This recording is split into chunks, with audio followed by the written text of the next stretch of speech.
last week was about laying that good foundation, the guts, as I like to think of it. And I did want to kind of circle back a little bit and just recap a little bit, because I really didn't talk too much about like where I kind of got my resources and stuff. How did I come to the decision of the type of wiring and plumbing and all that good stuff? All kind of different van building people that have gone kind of, I would say, from that DIY to more professional builders. They have quite a following over the years. I went back to a lot of their original episodes and watched how they evolved over time. Some of these people go back several years. So comparing some of their older builds with some of the newer builds, what stayed consistent? What did they evolve and change? So I came to a lot of my decisions by kind of watching through other people's growth, and hopefully made some good sound decisions. I pretty much have my electrical buttoned up. Lots of wires but that's kind of the electrical system. I've got 2 different fuse boxes, and let me explain why. Because I'm going to bring you around here. So on my power station, wow. So I had this at full charge last night, and it's like barely over 10% power that I lost just overnight, and that I just had like running lights and stuff going. So that was really good. But so kind of doing a little problem solving as I was hooking this up. This is such a wonderful asset for a power source, but there are a couple drawbacks. Number one, in the back, there's only one XT90 connection. So I can either plug in my solar or my DC to DC charger. So every time I want to switch from my power source, I have to plug and unplug, which boo-hoo for me. I mean, it's one more thing that I have to come to the back of the van and do. I just have to remember to do that.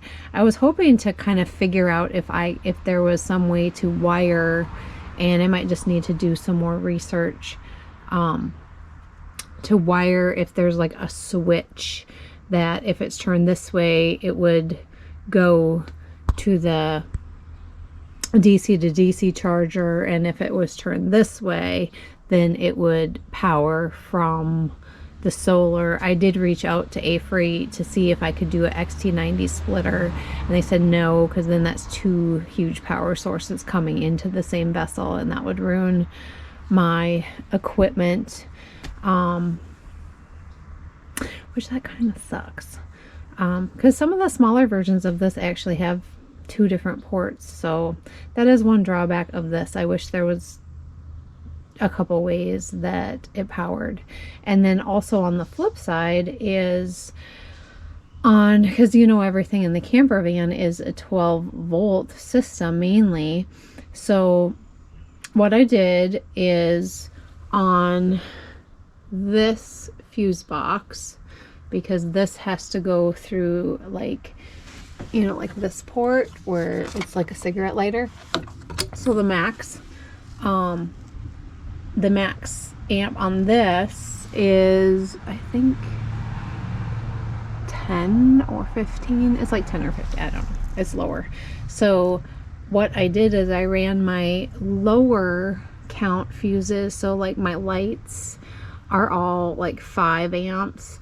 And then the most on this was like a 10 amp. Oh, because those are my dimmer switches. The dimmer switches were 10, and everything else on that circuit are 5 amps. And that works great. This is my puck lights. I've got, what can I show you?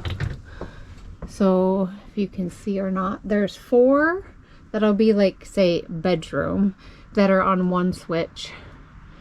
And those are on a dimmer switch. And then when I come up here, then there's 4, like, say, galley living room area that are on another switch, And then there's 2, which it's a little bit of redundancy because this fan also has a light, but I have just like right up in this corner, and then in the shower is on one, and that's not on a dimmer, that's just on a switch like that.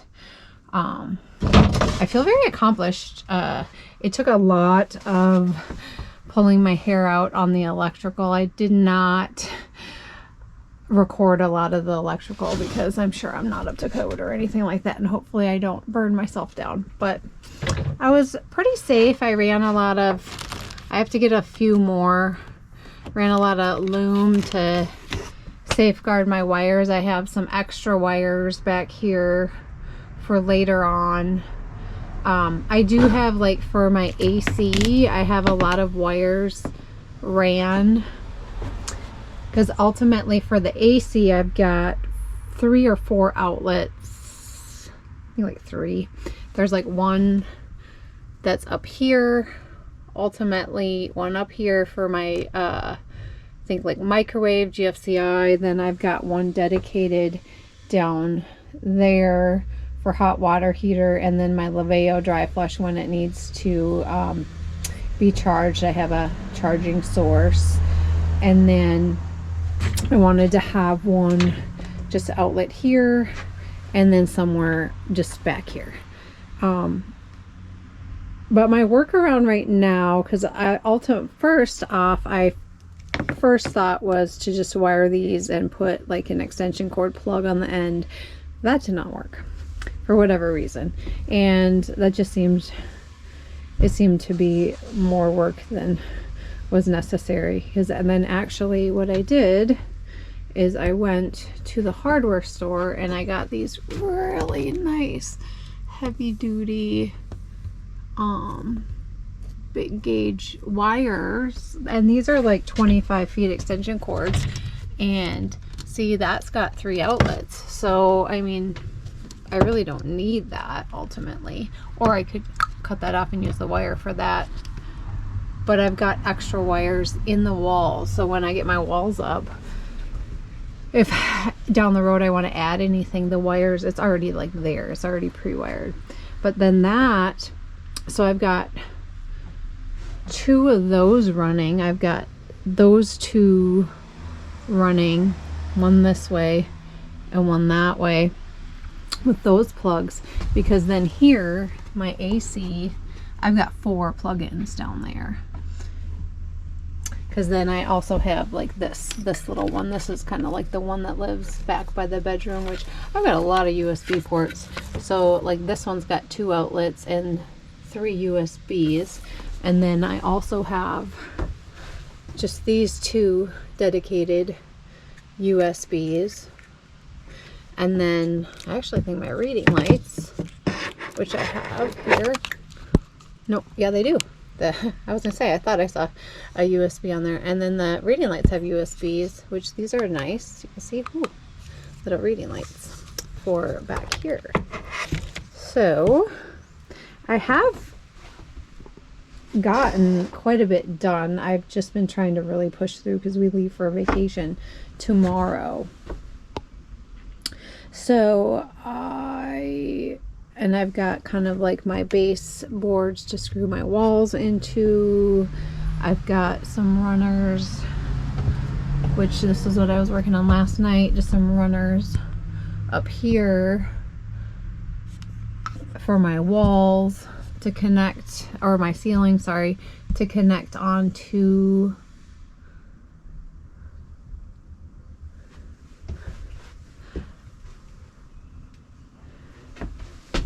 and then back to here. So this is a XT60 port. This I am able, I believe, to do a splitter. So this I was able to connect because this is a higher amperage. And I ran a little test run last night. I was able to run my 12 volt. And this is where the GoPro battery died, and I didn't realize it for quite some time as I rambled on. Here's a cute distraction, so hopefully you'll forgive me.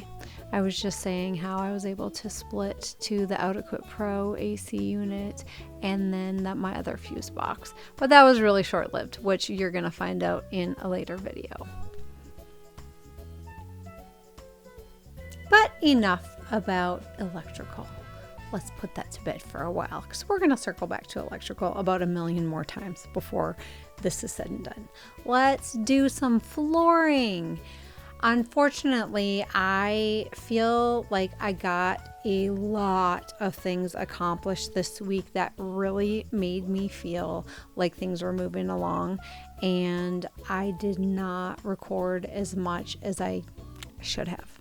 And that was to include getting some walls up, getting my vinyl flooring in, and getting my ceiling installed, which was probably out of all of those 3 projects, the one that made me feel the absolute most accomplished. I don't know what it was, but just getting that overhead look, that ceiling, it was just the one thing that it just made it really start to look like it was coming together, like things are gonna be, there's gonna be an end in sight, there's gonna be a nice polished finished look. And I do have to say, walking into the van each time now that I have these major things kind of accomplished in there, it's quite a different feeling. Like a really great feeling of accomplishment. Like I've come over that kind of daunting behind the scenes hurdle, and now every little project, even though there's still a ton left to do, but every little project it's cool, it's creative, it's things that you're gonna see from now on, so I can really put my own personal special touch into how I want it to look. I also had to circle back on a couple things prior to making sure the ceiling was up and intact. Was my back windows leaked, as well as kind of like just to the right of my Out-Equip Pro where that wire comes in from the ceiling, that was leaking. And boy, I had a bear of a time figuring out how to get that to stop leaking, because I sealed it again and again and again, and it just kept, it was like the condensation was sliding down the actual wire, so it didn't matter the sealant I had around it. I ended up having to go back onto the roof, taking the whole like wire gland off and just starting from ground zero.